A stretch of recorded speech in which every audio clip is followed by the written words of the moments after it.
fuori dalla nostra chiesa, sì, ma fuori dal nostro circolo di amici, dai nostri fratelli, dalla nostra vita, da qualsiasi parte, fuori. Preghiamo insieme. Ti ringraziamo, Padre, per questa serata, ti ringraziamo per questa opportunità che abbiamo di stare insieme, di lodarti insieme, Padre. Ti chiediamo che tu ci possa benedire, che tu possa benedire qui le nostre vite, la nostra chiesa, il nostro culto che vogliamo offrire a te. Ti chiediamo, Padre, che tu possa farti sentire attraverso sì la lode, ma anche attraverso la tua parola che verrà predicata dopo, attraverso il nostro momento di comunione. Ti chiediamo, Padre, manifestati, parlaci con i tuoi modi e permettici, Padre, di ogni giorno camminare più vicino a te. Noi ti invochiamo, ti chiediamo tutto questo sempre solo grazie all'autorità che tu ci hai conferito attraverso il sacrificio del tuo Figlio amato. In nome di Gesù, amen. Cantiamo insieme.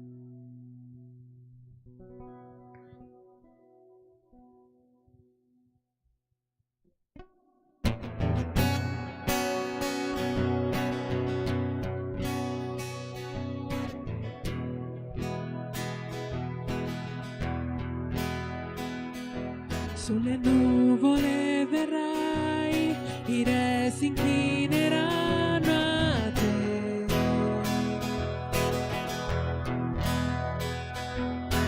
Ci libererai quando noi ti loderemo, ti fermerà l'Onnipotente. Tu sei il leone, leone di Giuda, ruggisci potenza, combatti per noi, tutti si inginocchieranno.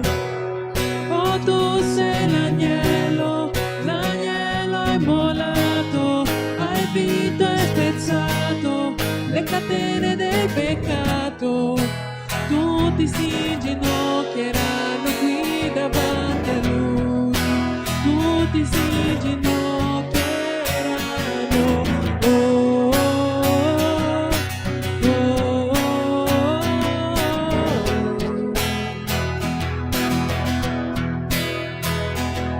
oh, porte apritevi, i re di gloria fate entrare. Salvezza porterà, a noi darà la libertà, ti fermerà l'Onnipotente. Tu sei il leone, leone di Giuda, ruggisci potenza, combatti per noi, tutti si inginocchieranno. Oh, tu sei l'agnello, l'agnello immolato, hai vinto e spezzato le catene del peccato, tutti si inginocchieranno qui davanti a lui, tutti si inginocchieranno.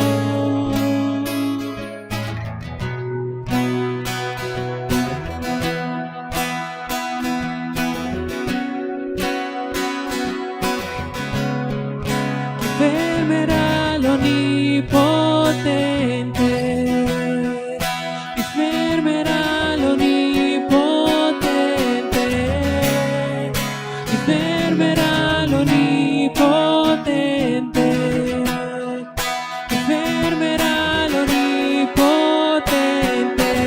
Canta! Ti fermerà l'Onnipotente, ti fermerà l'Onnipotente. Ancora una volta.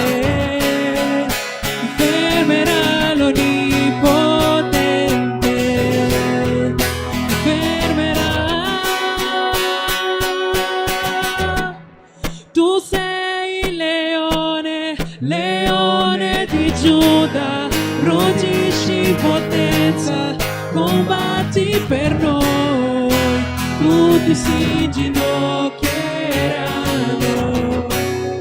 Oh, tu sei l'agnello, l'agnello immolato, hai vinto e spezzato le catene del peccato, tutti si inginocchieranno qui davanti a lui. tutti si inginocchieranno.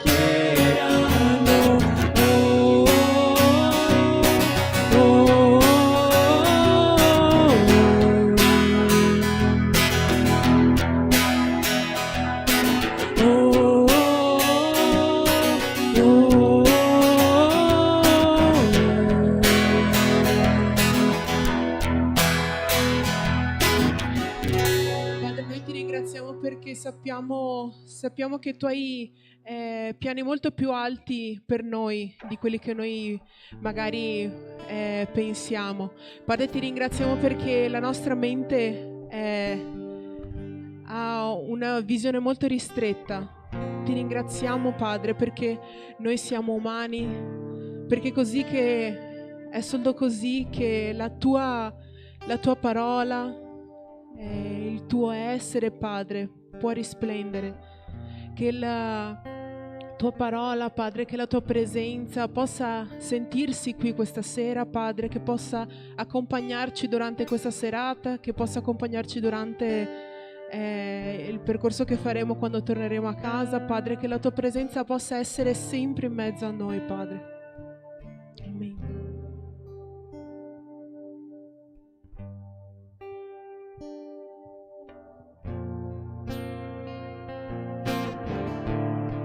Esci dalla tua tenda, oh figlio mio, ti mostrerò le stelle del cielo. Esci dalla tua tenda, oh figlio mio, ti mostrerò la sabbia del mare, se la puoi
un nuovo tempo di amore per me, più di quanto ne ho sperato mai, sentirò dalla sua bocca, ti benedirò.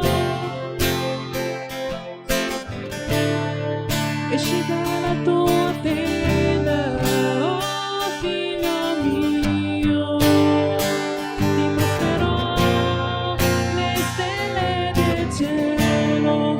Esci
Che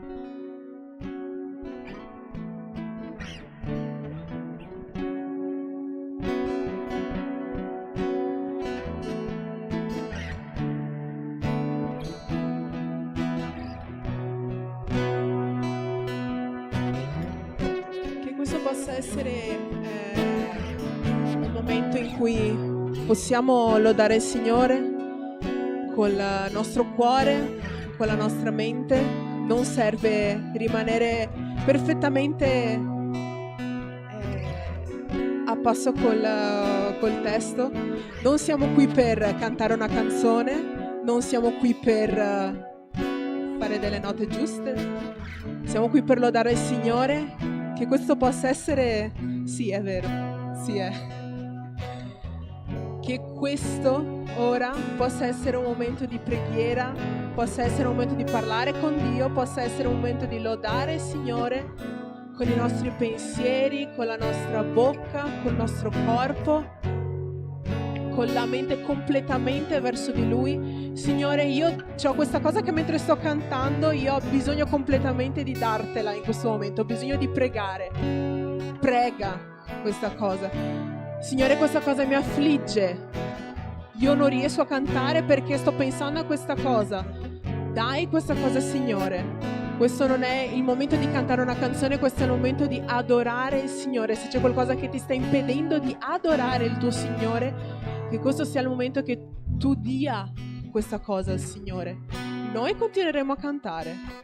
Quando vorrai unirti a noi, noi canteremo, ma che questo possa essere il momento in cui tu ti apri al Signore, perché Lui non vuole una bocca che canta lodi belle, che dice cose belle, ma Lui vuole un cuore completamente aperto a Lui. Amen.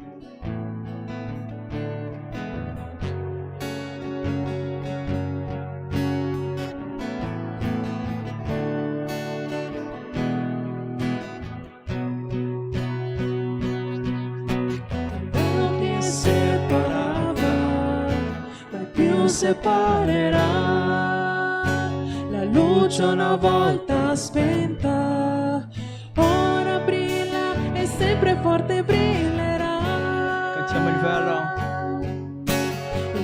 che separava, mai più separerà, la luce una volta spenta, ora brilla e sempre forte brillerà. Il velo che separava, mai più separerà, la luce una volta spenta, ora brilla e sempre forte brillerà. Il velo che separava, mai più separerà, la luce una volta spenta, ora brilla e sempre forte brillerà. Cantiamo per adorarti. Per adorarti, per rendere grande il tuo nome.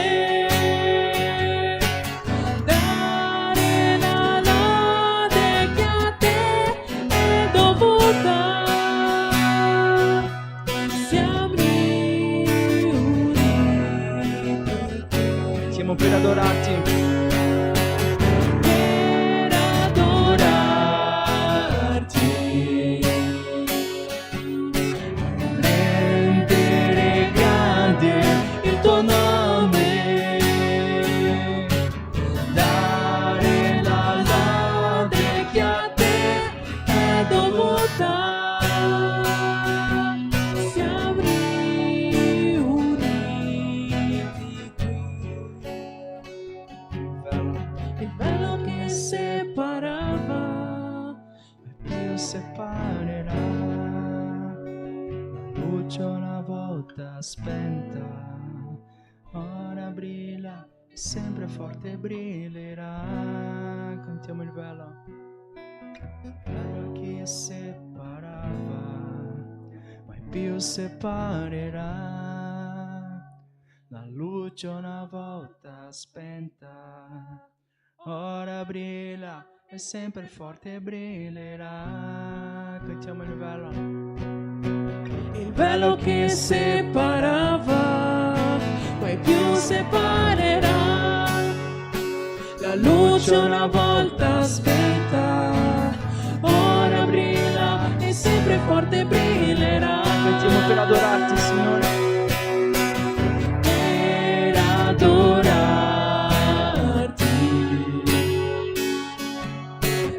Rendere grande il tuo nome,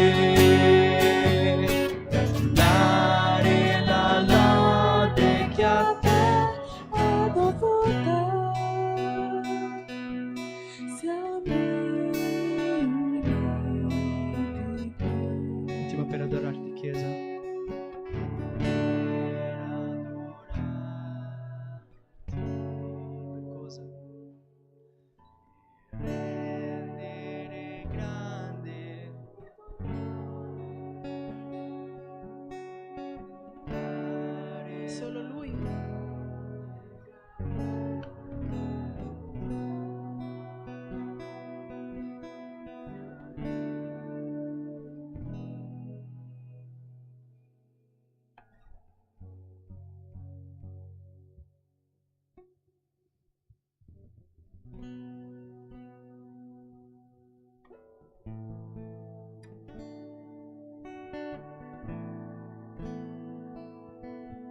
Padre, ti chiediamo, ti invochiamo, Padre, che tu possa parlarci, che tu possa dirci dove tu vuoi che noi andiamo, Padre.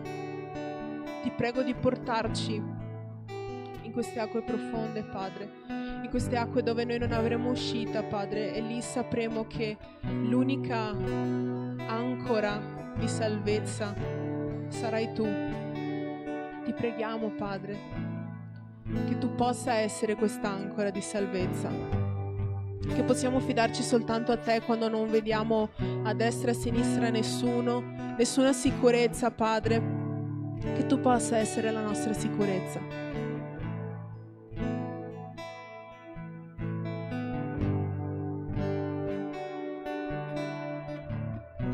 Tu mi hai chiamato sulle acque, verso l'ignoto so che affonderei, e lì ti trovo nel mistero, nelle profondità, ho fede in te. Il tuo nome invocherò, oltre le onde guarderò, nella tempesta l'anima si stringe a te, perché il sogno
sulle acque, la mia fede sarà forte.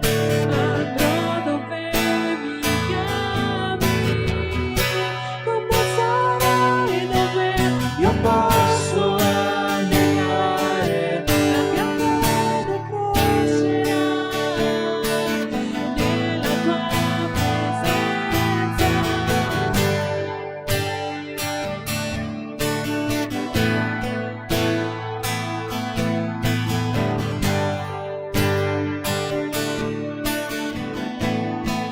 il tuo nome.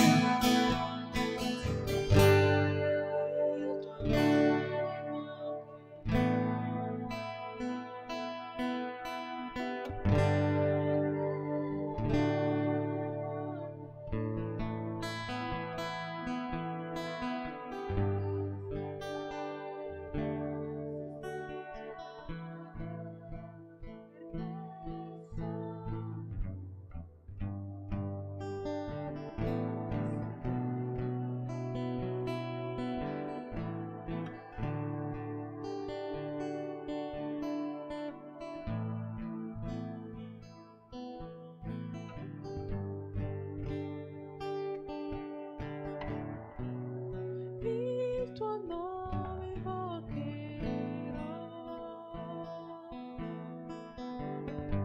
e oltre le onde guarderò. Nella tempesta l'anima si stringe a te, perché sono tu e tu sei mio.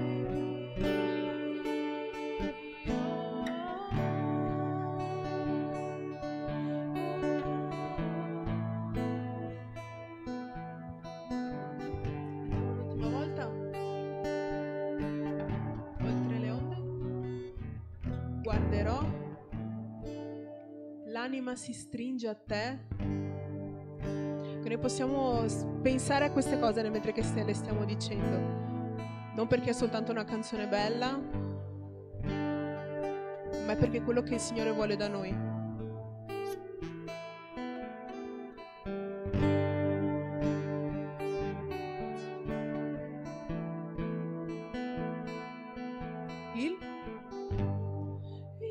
Il tuo nome invocherò, oltre le onde guarderò. Nella tempesta l'anima si stringe a te, perché sono tu.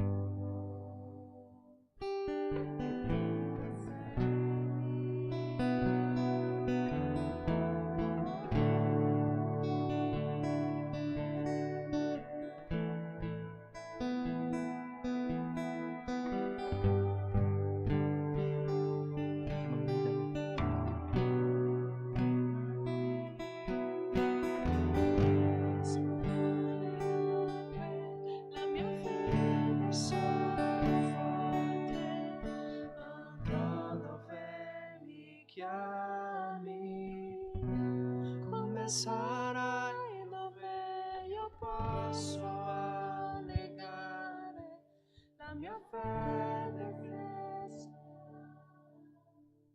nella tua presenza. Via camminare sulle acque,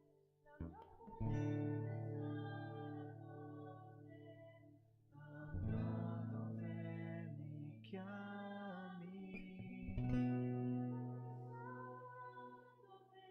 Io posso annegare, la mia fede crescerà nella tua presenza. Padre, che la tua presenza possa essere qui in mezzo a noi, che la tua presenza possa essere tangibile. Ti prego di aprire le nostre menti, aprire il nostro cuore, Padre, affinché la parola possa essere parlata questa sera.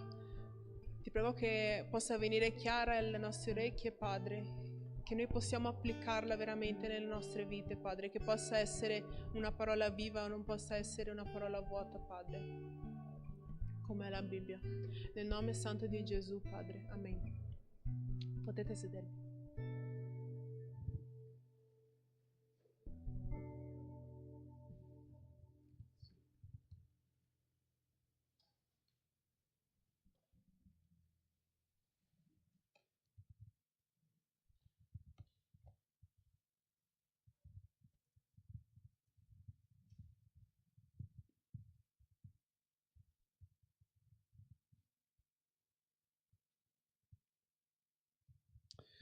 Buonasera a tutti, ciao per chi non ho visto.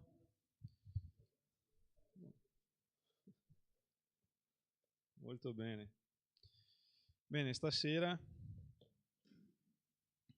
parleremo, aprite le vostre Bibbie quindi, Colossesi capitolo 4, versetto 5 e 6.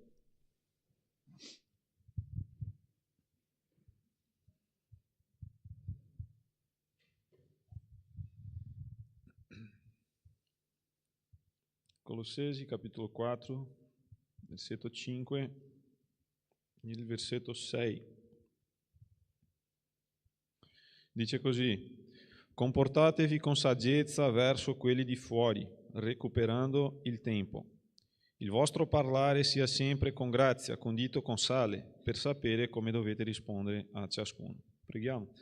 Signore, nel nome santo di Gesù, che la tua parola possa parlare ai nostri cuori stasera, affinché la tua parola possa fare la differenza nella nostra vita, affinché possiamo, Signore, essere veramente cambiate. Che nel nome santo di Gesù tu possa in questo momento applicare la tua parola nella nostra vita e che qualcosa di nuovo possa essere veramente sbloccato e attivato nella nostra vita. Nel nome santo di Gesù, amen. Molto bene. Allora, il testo di oggi, io penso che è un testo che non serve tanta interpretazione così, vero? L'Apostolo Paolo dà, una direttiva molto chiara. I versetti che abbiamo appena letto non sono difficili, no, di interpretare così. L'Apostolo Paolo dice: comportatevi con saggezza verso quelli di fuori. È una cosa di cui dobbiamo fare. Una cosa interessante è che in questo periodo in cui abbiamo studiato, no, la lettera ai Colossesi, abbiamo visto quindi i primi 2 capitoli, che abbiamo visto la dottrina, quello che Paolo stava proprio cercando di trasmettere ai Colossesi, e il capitolo 3 e il capitolo 4 sono dei capitoli in cui l'Apostolo Paolo inizia quindi ad applicare questa dottrina. All'inizio inizia a applicare nei rapporti, quelli interpersonali, dopo all'interno di una chiesa, dopo all'interno di una famiglia, e adesso l'Apostolo Paolo inizia quindi a praticamente parlare con quella chiesa nel momento in cui dovevano avere una specie di comportamento verso quelli di fuori. Chi sono veramente quelli di fuori? Quindi quelli di fuori sono quelli che non sono cristiani ancora. Quello che l'Apostolo Paolo sta dicendo, e quando finisce qua il versetto, recuperando il tempo, alcune traduzioni dicono di cogliere l'occasione giusta, alcune dicono approfittare il tempo giusto. Quindi è esattamente quello. Il contesto della lettera ormai lo sappiamo tutti, vero? Per diverse volte siamo stati qui davanti a parlare appunto di contesto, dove è stata scritta la lettera, ma vale proprio sottolineare e ricordare che la lettera è stata scritta quando l'Apostolo Paolo era in carcere. Quindi, quando noi vediamo che dobbiamo esattamente cogliere un'occasione, approfittare un'occasione, dobbiamo ricordare che l'Apostolo Paolo si trovava in prigione. È interessante che l'Apostolo Paolo non ha chiesto, e quando noi torniamo qualche versetti prima, quando, se non mi sbaglio, settimana scorsa Junior ha predicato dicendo appunto questa cosa sulla preghiera, l'Apostolo Paolo non ha chiesto nel momento di guarda, pregate per me affinché io possa uscire dal carcere, o magari pregate per me affinché questa prova che io sto attraversando nella mia vita sia proprio cessata, oppure ha pregato dicendo così: pregate per me affinché io abbia più tempo magari per giocare alla play, affinché il mio telefonino non sia tolto. No, l'Apostolo Paolo non ha pregato questa cosa. L'Apostolo Paolo ha pregato affinché lui potesse avere esattamente un'occasione per condividere il Vangelo nonostante fosse in prigione. E questa cosa sicuramente ci fa imparare tantissimo nella nostra vita. Cioè che dove siamo, nonostante il posto in cui siamo, abbiamo sempre un'occasione per condividere la parola. Quindi, quando noi vediamo qua, per quanto riguarda comportamento, è una cosa che noi dobbiamo appunto lavorare stasera. Però vorrei innanzitutto ricordarvi anche un'altra cosa. La Bibbia non è stata scritta per noi, per una cultura totalmente diversa, cioè la Bibbia è stata scritta per un altro popolo, in un altro tempo, in cui ci sono non solo questo gap di tempo, ma soprattutto anche di cultura, in cui ogni tanto dobbiamo ricordarci di queste cose, perché se noi continuiamo a guardare con le lenti, soprattutto con gli occhiali, diciamo così, della nostra cultura, faremo un po' di fatica di capire alcune cose, soprattutto nel versetto 6 qua, quando l'Apostolo Paolo dice di sale, è una cosa che noi dobbiamo fare un po' di attenzione. Bene, continuando. Quindi sarebbe molto semplice, no? Venire qua e dirvi così. L'Apostolo Paolo sta dicendo che dobbiamo cogliere qualsiasi occasione, usciamo da qua, predichiamo il Vangelo, parliamo di Gesù Cristo, preghiamo e andiamo a casa. Vero? È questo che l'Apostolo Paolo sta dicendo. Ma io stasera vorrei darvi un input, magari, non so, cercare di fare in modo che possiamo uscire da qua con quelle idee, come possiamo magari cercare, sai, di approfittare l'occasione, magari di dare quell'input nel senso che noi possiamo esattamente cogliere l'occasione. E inizio quindi dicendo, comportarsi, il primo punto, comportarsi è una conferma di quello che siamo. Cosa vuol dire? Forse io vi ho già detto qua, no? Che io guardo un programma su YouTube che si chiama Chi è il giocatore professionista. Io forse ho già raccontato questa cosa. Praticamente sono 5 persone che vengono davanti a un giudice, che uno, forse anche 6 magari, che cercano magari di imbrogliare i giudici, questi 5, e uno appunto è il giocatore professionista.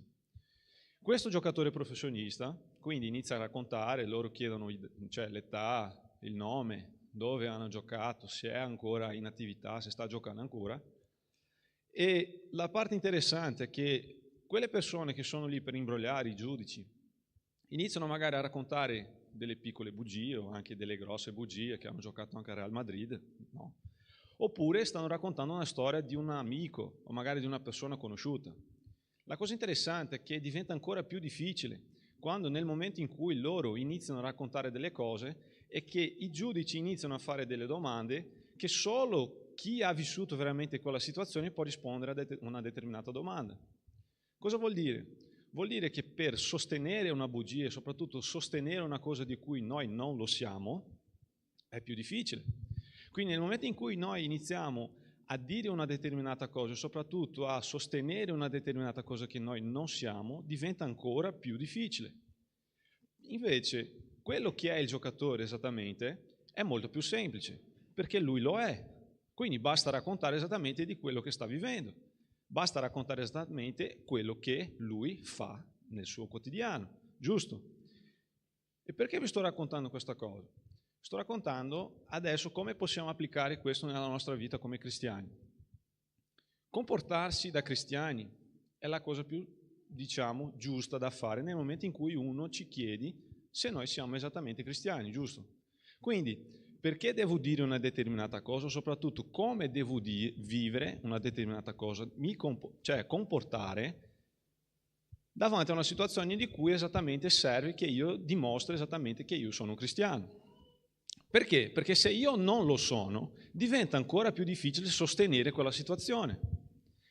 E come noi possiamo esattamente capire che non è soltanto accettare Gesù Cristo e soprattutto dire che Lui è il mio Signore e che adesso la mia vita, cioè, è proprio consegnata a Lui, che noi sappiamo esattamente che non è soltanto questo non è solo questo il riassunto del Vangelo, giusto?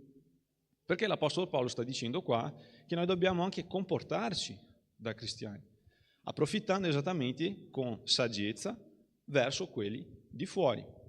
È normale che qua tutti noi ci conosciamo, è normale che tutti noi qua ci conosciamo e sappiamo che siamo veramente cristiani, perché ormai quasi tutti i sabati siamo qua, giusto? Però come quelle persone di fuori, quindi le persone che abbiamo un certo magari rapporto, sia in università, sia alla scuola, sia al lavoro, possono veramente capire che noi siamo cristiani, se ogni tanto neanche la nostra bocca riusciamo ad aprire per parlare esattamente di Gesù Cristo, attraverso il nostro comportamento. Quindi, quando facciamo questa determinata domanda, magari la risposta più semplice sarebbe che noi dobbiamo essere una copia di Gesù Cristo, perché la parola cristiano vuol dire essere un piccolo Cristo. È difficile? Assolutamente sì. È impossibile? No. Se non fosse veramente possibile, sono sicuro che non c'era neanche scritto qua che noi dovevamo essere proprio imitatori di Gesù Cristo, come l'Apostolo Paolo dice in 1 Corinzi capitolo 11 versetto 1, che dobbiamo imitarlo siccome lui ha imitato Gesù Cristo. Quindi quello che Gesù Cristo ha insegnato ai suoi discepoli è quello che noi dobbiamo anche cercare di fare nella nostra vita. E quando e dove nella vita di quelli che non hanno ancora accettato Gesù Cristo fa differenza quello che noi facciamo, cioè come ci comportiamo. E ho già detto questa cosa qui anche, e vale ricordare che il popolo di Dio è stato scelto per presentare Dio al mondo. Quindi non vuol dire che Dio è unica ed esclusivamente il Dio di Israele.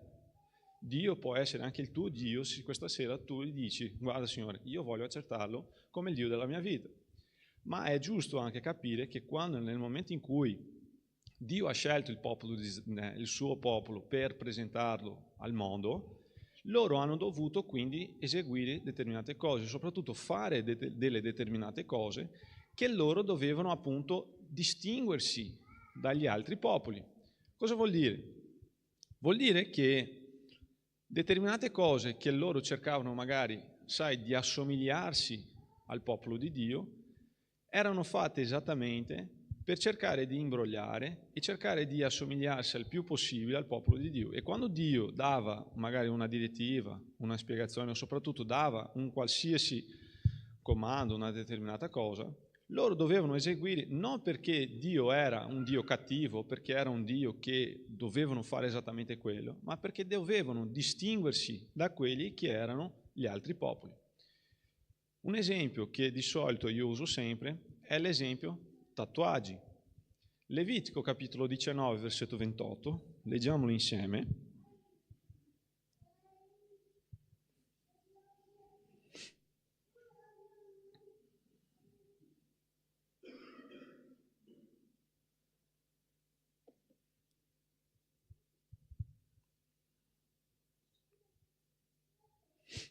Dice così: non vi farete incisioni nella carne per un morto, né vi farete tatuaggi addosso, io sono il Signore. Se noi leggiamo questo testo qua, la prima cosa che ci viene in testa è: caspita, adesso non posso fare un tatuaggio. Ma non è esattamente questo che il testo sta dicendo. Sapete perché? Il contesto qua era che c'erano dei popoli che facevano diversi segni nel corpo per cultuare e offrire un culto al loro Dio. Quindi se il popolo di Israele facesse la stessa cosa, di sicuro loro si assomigliavano a quel popolo là. E ricordando, in quell'epoca, offrire un culto, soprattutto rendere un sacrificio, era la stessa cosa di offrire un culto e dire: questo è il mio Dio. Quindi se Dio stava dicendo al popolo di Israele: non fate questa cosa qua, è perché lui voleva esclusività, cioè voleva priorità. Ed è questo esattamente che noi dobbiamo prendere come esempio nella nostra vita. Il fatto è che noi, come popolo di Dio, dobbiamo essere la risposta che loro fuori stanno cercando. Perché se noi andiamo a fare esattamente tutto quello che loro stanno facendo, non ha senso. Quindi non saremo mai la risposta. Noi dobbiamo essere diversi. Ed era questo che Dio stava dicendo al suo popolo. Se voi continuate a fare dei segni nel vostro corpo, di sicuro sarete simili al loro popolo e loro non vedranno la differenza che io voglio che tutto il mondo veda. Cioè, se adesso io vi ho scelto e voi siete il mio popolo, voi dovete essere diversi. Siccome Gesù ha detto, voi siete la luce del mondo, voi siete il sale della terra. Se io voglio che voi siete proprio, appunto, delle persone che fanno la differenza, che siano proprio diverse persone, non potete fare le stesse cose. Ma non perché non le potete fare, ma perché se io vi ho scelto, e soprattutto voi mi avete scelto, voi avete consegnato la vostra vita, adesso voi dovete essere veramente diverse persone. Ed è questa la proposta del Vangelo. Il Vangelo vuole appunto cambiare la nostra vita, da così a così. E nel momento in cui il Vangelo cambia la nostra vita, dobbiamo essere diversi. Dobbiamo essere delle persone che vogliono veramente cambiare il mondo attraverso la vita che Dio ha messo dentro di noi attraverso lo Spirito Santo. Noi cambieremo il mondo? Non lo so, ma forse riusciremo attraverso la forza che lo Spirito Santo ci dà. Quindi il contesto era quello. Adesso, applicando nei nostri giorni, come possiamo capire e essere, ad esempio, persone diverse, appunto per il mondo? Magari applicazioni pratiche, no? Che noi possiamo fare nei nostri giorni di oggi. E vi lascio qualche domanda, no? La prima, ma perché devo andare in chiesa o accettare questo Dio, no? Dei credenti, degli evangelici, questo Gesù, se loro dicono che è peccato fare sesso al di fuori del matrimonio e continuano a fare sesso con la loro fidanzata? Incoerente, no? Seconda domanda, perché devo smettere di mentire se loro continuano a mentire? È un comportamento, no? Perché se Dio ha cambiato la nostra vita, sono i comportamenti che devono cambiare. Efesini capitolo 4, versetto 29, Paolo dice così, che non dobbiamo più mentire. Perché devo essere onesto se loro continuano ad avere debiti su debiti e non pagano a chi di dovere? Ci sono ancora dei credenti che, sai, devono in giro, che non pagano. Perché non devo fumare se loro fumano? Incoerente. Perché devo trattare bene le persone se alla scuola loro non ci guardano neanche in faccia? Non ci salutano neanche. Perché devo trattare bene i miei genitori se loro invece di rispettarli li rispondono sempre male? E qua apro un parentesi. Chi sta pensando di sposarsi, ok? Chi sta pensando magari di trovare una fidanzata, guardate bene come trattano i suoi genitori, perché questa è proprio la risposta che magari state cercando.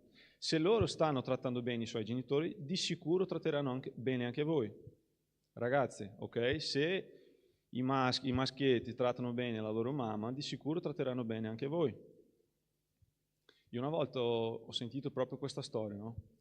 Una ragazza è arrivata dal pastore e le ha detto così: pastore, guarda, sto frequentando un ragazzo che lui è veramente bellissimo, mi piace un sacco, però c'è una cosa che mi preoccupa.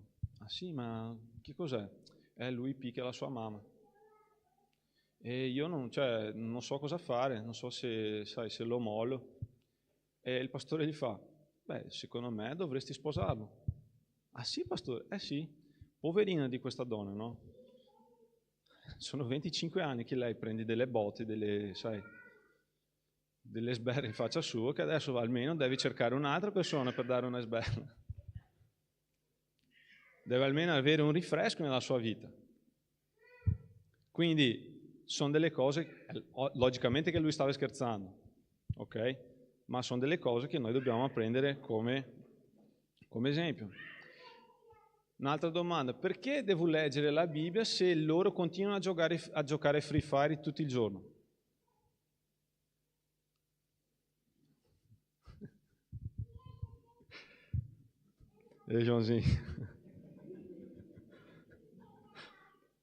Perché non devo rubare se loro quando sono da soli si prendono 10 euro dal portafoglio dei loro genitori solo per prendersi un hamburger dopo il culto?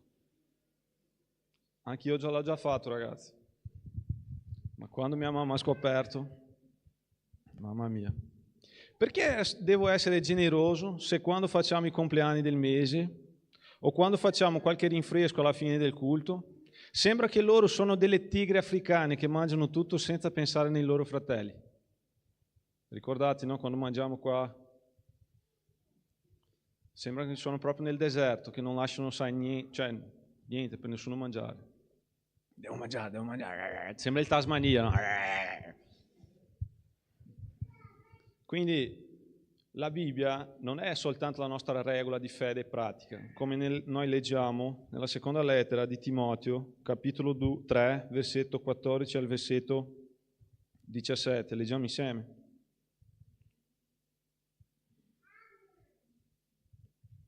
Che dice così: tu invece persevera nelle cose che hai imparate e di cui hai acquistato la certezza, sapendo da chi le hai imparate e che fin da bimbo hai avuto conoscenza delle sacre scritture, le quali possono darti la sapienza che conduce alla salvezza mediante la fede in Cristo Gesù. Ogni scrittura è ispirata da Dio e utile a insegnare, a riprendere, a correggere, a educare alla giustizia, perché l'uomo di Dio sia completo e ben preparato per ogni opera buona. La parola di Dio ci sta dicendo che noi dobbiamo essere preparati. La Bibbia è la nostra regola di fede e di pratica. Comunque, la Bibbia ci fa anche capire che noi dobbiamo cambiare la nostra condotta. Perché? Tito, capitolo 2, versetto 10, dice così: a non derubarli, ma a mostrare sempre lealtà perfetta per onorare in ogni cosa la dottrina di Dio nostro Salvatore. Noi da cristiani dobbiamo avere delle caratteristiche, soprattutto delle cose di cui dobbiamo avere ben chiare nella nostra vita, che la nostra condotta come cristiani deve essere proprio diversa da quelle che trovano fuori. Un cristiano, per forza, e questo è una cosa che tutti gli esseri umani devono essere, no? Onesto. Siamo stati creati per essere onesti. Oggi purtroppo questa è diventata una qualità, ma noi siamo stati creati per essere onesti, per essere giusti. Questo non è più una qualità, ma questo è un obbligo dell'essere umano. Ma il cristiano, più che altro, deve avere questa specie di caratteristica nella sua vita molto ben chiara. Questo testo qua parla di lealtà perfetta, quindi sta parlando di un servo verso il suo signore che è leale. Quindi immaginate un cameriere che sta lavorando in un bar e che il suo padrone si fida tantissimo di lui che lascia pure la cassa alle mani sue. Cioè nel momento in cui va a mettere i soldi dentro sa che questo cameriere non prenderà mai neanche un soldo di quello che non gli appartiene. Quindi questa lealtà, un cristiano deve capire anche che la Bibbia fa cambiare, Gesù Cristo fa cambiare anche la nostra condotta. Quindi quello che l'Apostolo Paolo stava dicendo, lettera ai Colossesi, di quello che abbiamo letto, è che noi faremo la differenza nel momento in cui comportiamoci con saggezza verso quelli di fuori, cogliendo ogni occasione. E quindi adesso vi lascio questa domanda. Come possiamo quindi fare la differenza verso quelli di fuori, verso quelli che non sono cristiani, nel nostro contesto, sia università, sia lavoro, sia scuola, non so, il contesto in cui viviamo? Come possiamo fare la differenza verso quelli di fuori, prendendo come esempio quello che abbiamo visto fino adesso? Come possiamo dimostrare che siamo veramente cristiani, che possono fare la differenza attraverso, la nostra vita? Quando andiamo al versetto 6, che dice così: il vostro parlare sia sempre con grazia, condito con sale, per sapere come dovete rispondere a ciascuno. Questa è una cosa molto interessante, no? Perché? Perché una delle prime cose che noi vediamo in una persona, per distinguerla da un cristiano e da un non cristiano, è la maniera come parla. E anche questa cosa qua, vi ho già detto un paio di volte, no? Che noi cristiani siamo riconosciuti per il modo come parliamo. Matteo 23, versetto 26, versetto 73.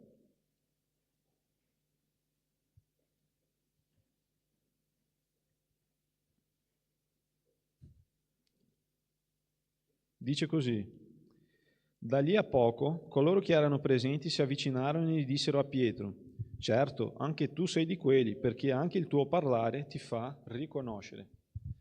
Era il momento in cui Gesù è stato portato, no? per essere giudicato, per essere consegnato nelle mani del sommo sacerdote. E in quel momento cosa è successo? Loro hanno visto che Pietro si avvicinava e gli hanno detto: secondo me tu sei un discepolo di Gesù Cristo, perché tu parli come lui. Nel momento in cui noi siamo veramente cristiani, cambiamo il nostro modo di parlare. Ed è esattamente quello che l'Apostolo Paolo stava dicendo ai Colossesi. Nel momento in cui noi parliamo, dimostriamo esattamente che siamo saggi, che magari portiamo una parola a una persona che magari sta soffrendo, a una persona che magari ha proprio bisogno di una parola, e che questa parola non deve essere soltanto una parola, ma che deve essere condita con sale. E questa è una cosa molto interessante, perché l'Apostolo Paolo usa proprio l'esempio del sale. E vi ricordate, no, che vi ho detto che la nostra cultura non è la cultura di una volta. Oggi abbiamo il frigo. Quindi in quel tempo il sale era usato come tre obiettivi: per dare gusto, ma per conservare e anche per purificare. Quindi se il sale era usato quindi per conservare, quello che l'Apostolo Paolo stava dicendo è che noi dobbiamo conservare le nostre parole. E come possiamo conservare le nostre parole nel mondo in cui viviamo oggi? Io penso, ragazzi, che nella cultura in cui viviamo oggi, nel contesto in cui siamo proprio destinati, loro vogliono proprio che noi pecchiamo, perché tutto ci indirizza proprio al peccato. È difficile essere santo, è difficile, santificare la nostra vita, è molto difficile. Quindi conservare la nostra vita era quello che l'Apostolo Paolo stava dicendo. Come possiamo conservare? Quando l'Apostolo Paolo dice di condire con sale, è che noi dobbiamo, come cristiani, come vi ho detto anche prima, dobbiamo essere diversi.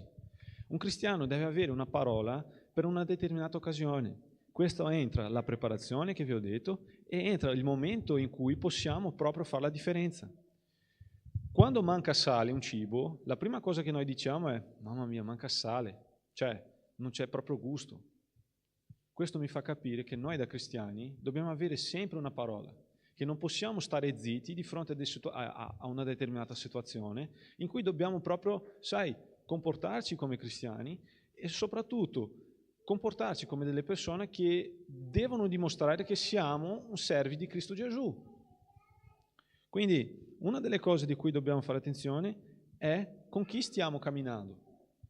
Quando l'Apostolo Paolo dice quindi che noi dobbiamo condire con sale, conservare, quando mi viene in testa questa parola conservare, è quello che mi fa pensare con chi stiamo camminando. Guarda cosa dice la Bibbia, Salmi 1.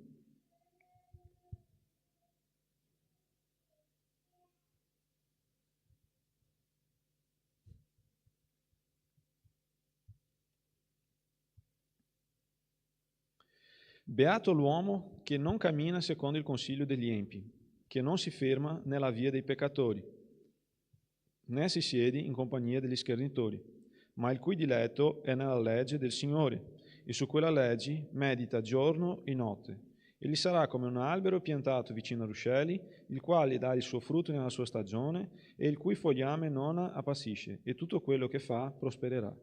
Non così gli empi, anzi sono come pula che il vento disperde. Perciò gli empi non reggeranno davanti al giudizio, né i peccatori nell'assemblea dei giusti, poiché il Signore conosce la via dei giusti, ma la via degli empi conduce alla rovina. Quindi dobbiamo fare attenzione con chi stiamo camminando, perché se noi diamo ascolto e soprattutto prendiamo come consiglio tutto quello che le persone, qua la Bibbia dice peccatori, ma soprattutto quelli che non hanno una vita con Gesù Cristo, faremo dei disastri. Prima Corinzi, capitolo 15, versetto 33.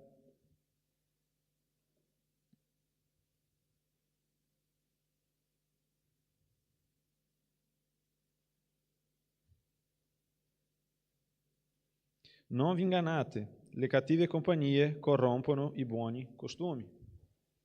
Una cosa che io non sono d'accordo è che quando io ascolto, o sento in giro, quando le persone dicono così, sì, ma Gesù camminava con le prostitute, camminava, con i peccatori, si sedeva con i peccatori. Non è vero.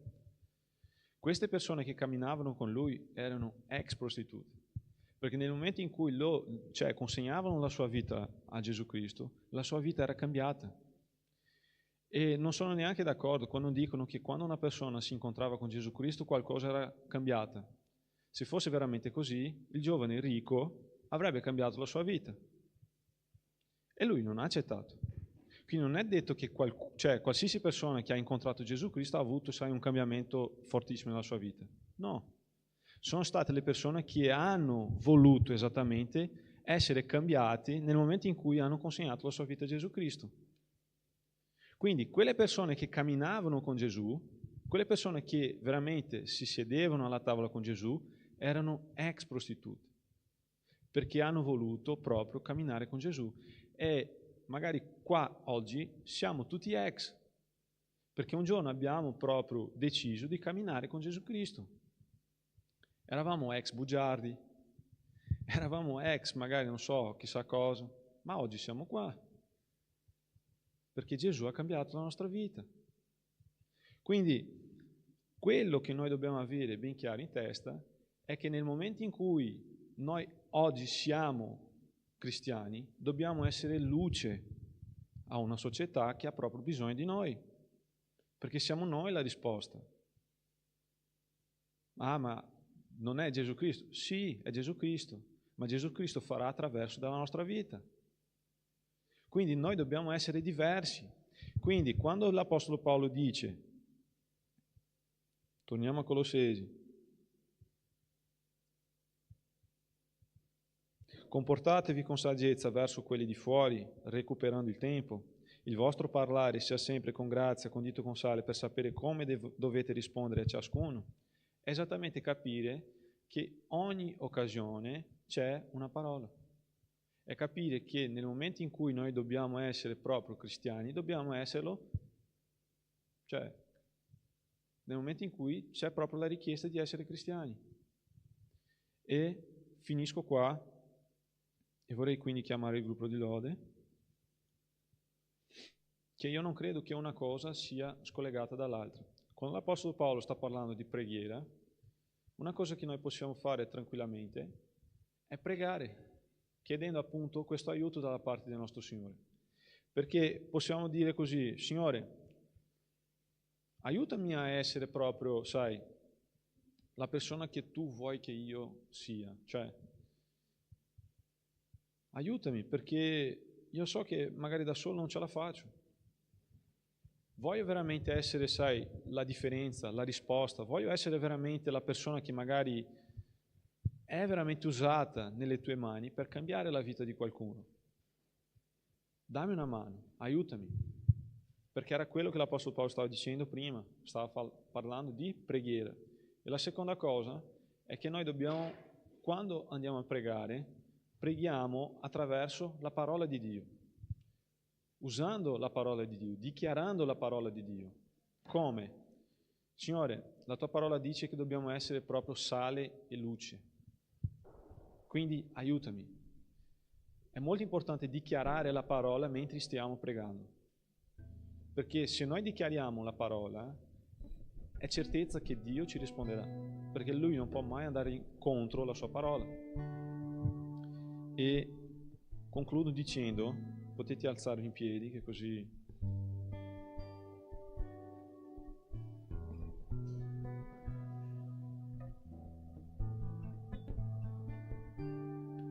che quando sei in una squadra e magari sei in panchina, che magari l'allenatore non ti fa giocare, tu non sai mai quando l'allenatore ti farà giocare. E la prima cosa che noi dobbiamo sempre dire è: stai preparato. Perché se domani il mister ti fa giocare, farai proprio schifo. Se non ti alleni, se non sei preparato, darai solo una conferma al mister che non sei in grado proprio di giocare. Quindi, da cristiani, noi non lo sappiamo mai, quando ci sarà un'occasione o magari un qualcosa da aiutare le persone che non conoscono ancora Gesù Cristo. Ricordando, quelli che non fanno parte ancora della famiglia di Cristo non sono persone squalificate, non sono persone che sono meno importanti di noi. Non è questo. Gesù non ha fatto dei favoritismi. Ed è per questo motivo che dobbiamo avere empatia, parlare di Cristo, parlare di Gesù, di accogliere il più possibile queste persone. Quindi stiamo preparati, come la parola del Signore ci dice di stare preparati. Io sono sicuro che faremo la differenza. Amen. Chi vuole fare la differenza? Amen. Preghiamo. Signore, nel nome santo di Gesù, che tu possa veramente aiutarci, Signore, nel momento in cui abbiamo bisogno proprio di essere cristiani, nei momenti in cui i cristiani devono avere un comportamento, devono avere veramente, Signore, un atteggiamento da cristiani. La tua parola ci dice che dobbiamo essere sale, che dobbiamo essere luce. Quindi aiutaci, Signore, a conservare la parola, a conservare, Signore, la fede, a conservare, Signore, l'amore per la tua parola, l'amore, Signore, per te. Dacci, Signore, una mano. Aiutaci, Signore, a essere veramente delle persone che cercano di vivere il Vangelo in maniera sincera, in maniera corretta. Ci chiediamo, Signore, che questa sera tu possa veramente fare la differenza nella nostra vita, affinché anche noi possiamo, Signore, fare la differenza nel mondo, nella nostra casa, nel nostro lavoro, nella nostra scuola, nell'università. Quindi che il Signore possa veramente aiutarci, Signore. Che il Signore possa veramente incoraggiare ognuno che si trova qui stasera, affinché possiamo avere più coraggio nel parlare del tuo nome, nel vivere, nel comportarsi, e che possiamo, Signore, sì, avere più saggezza. Nel nome santo di Gesù, così ti chiedo. Amen.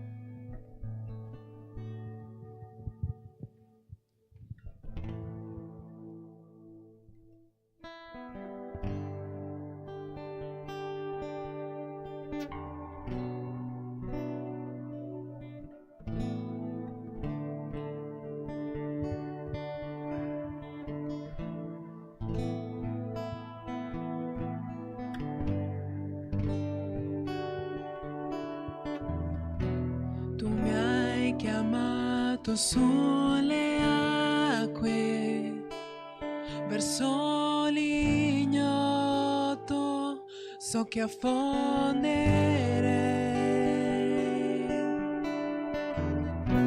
e lì ti trovo nel mistero, nelle profondità. Ho fede in te.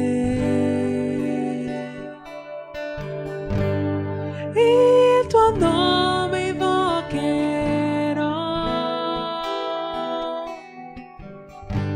oltre le onde guarderò,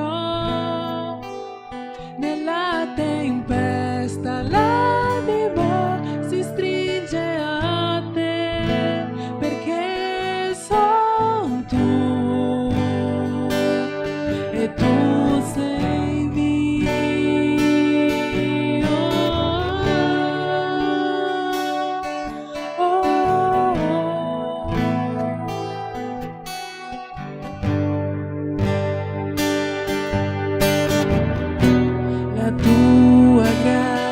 Mi circonda, la mano tua mi guiderà,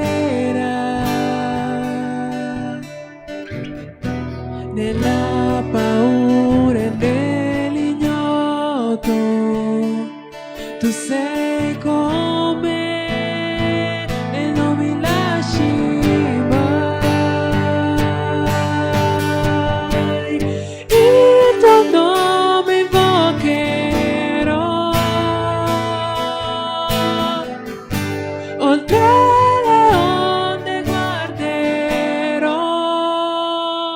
Nella tempesta l'anima si stringe a te, perché son tu e tu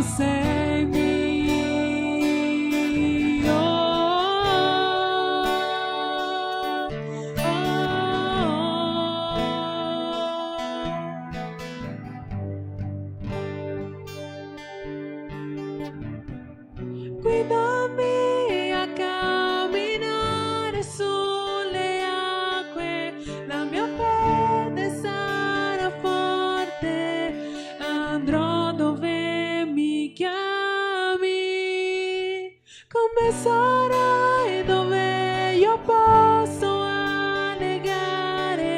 la mia fede crescerà nella tua presenza. Guidami a camminare sulle acque, la mia fede sarà forte, andrò dove mi chiami, con me sarai dove io posso annegare, la mia fede crescerà nella tua Cantiamo presenza. Guidami a camminare sulle acque, la mia fede sarà forte, andrò dove mi chiami, con me sarai dove io posso annegare, la mia fede crescerà nella tua presenza.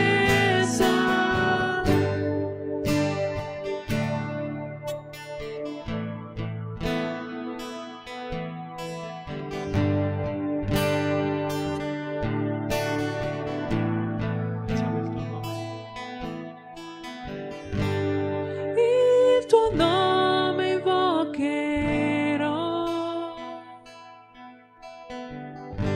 e oltre le onde guarderò, nella tempesta l'anima si stringe a te, perché sono tuo e tu sei mio.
Vediamo a chi deve dare gli annunci di venire.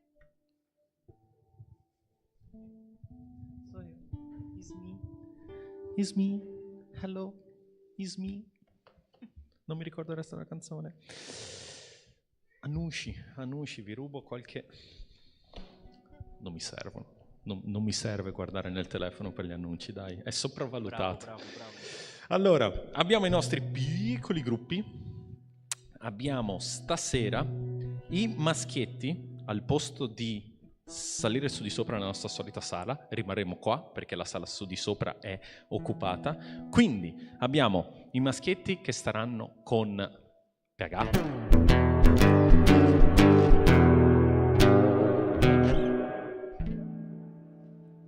Mamma mia, fiore. Mentre le femminucce andranno nella loro solita sala e andranno con Liziane. Due pesi, due misure. Si scherza. Liziane, dove sei Liziane? Alza sulla manina, fatti vedere anche da chi non ti conosce. Ciao Lisi. Ecco, le femminucce seguiranno Liziane mentre i maschietti rimarranno qua.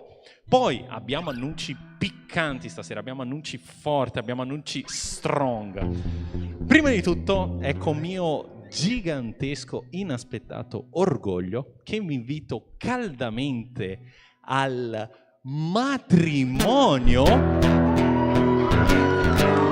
di Emanuele e Alessia. Se potete alzarvi in piedi, fatevi vedere, ok? Quei due si sposano domenica 1 febbraio alle 10:30. Siete tutti caldamente invitati qua in chiesa. Domenica 1 febbraio, mi raccomando, non mancate, venite a fargli gli auguri, venite a stringergli la mano, a partecipare a qualche foto, se li volete fare qualche regalo poi vi passeranno l'IBAN, il Pix, qualsiasi sistema internazionale, il BIC oppure il bollettino postale, non lo so, in qualche modo ci sarà, ok? No, a parte gli scherzi, domenica 1 febbraio sarà davvero un giorno bellissimo, si sposano, incredibile.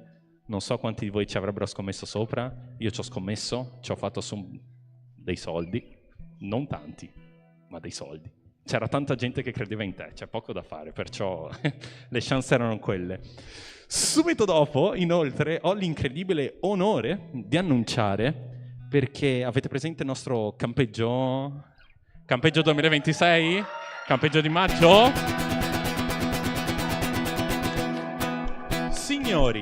Signore e signori, siate pronti? Segnatevi queste precise date sul calendario, perché il campeggio si terrà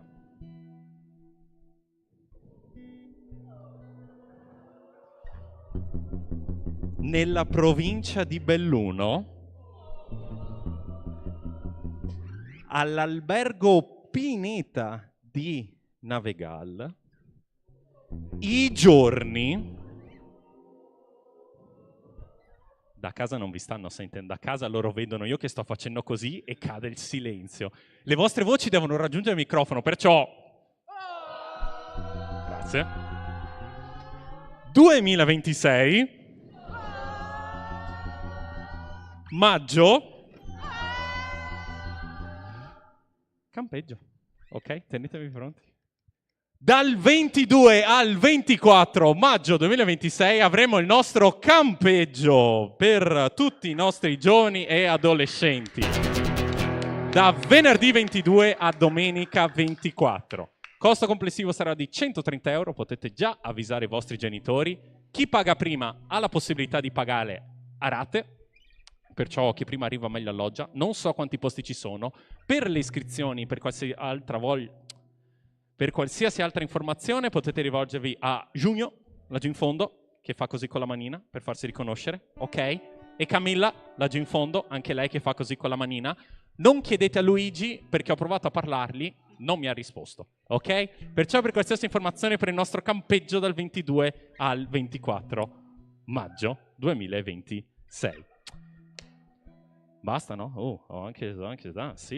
Un matrimonio, un campeggio, tutto d'un colpo solo, fioi. Oggi è stata la serata degli annunci. Prego, un'ultima canzone. Cantiamo? Alziamoci in piedi?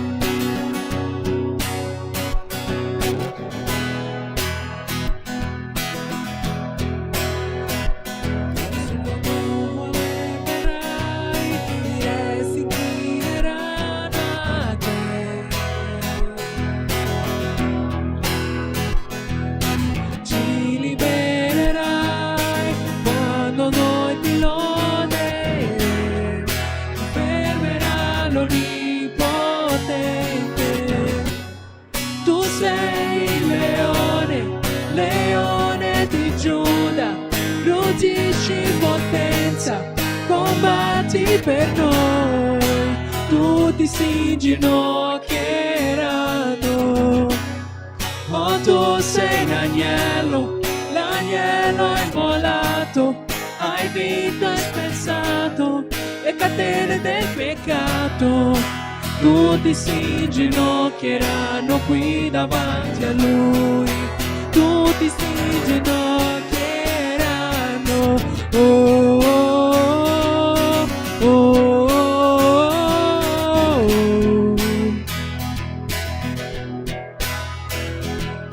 Oh, porte apritevi, il Re di gloria fate entrare. Salvezza porterà, a noi darà la libertà, fermerà l'onnipotente. il leone, leone di Giuda, ruggisci in potenza, combatti per noi, tutti si ginocchieranno. Oh, tu sei l'agnello, l'agnello è immolato, hai vinto e spezzato le catene del peccato. Tutti si ginocchieranno qui davanti a Lui, tutti si ginocchieranno.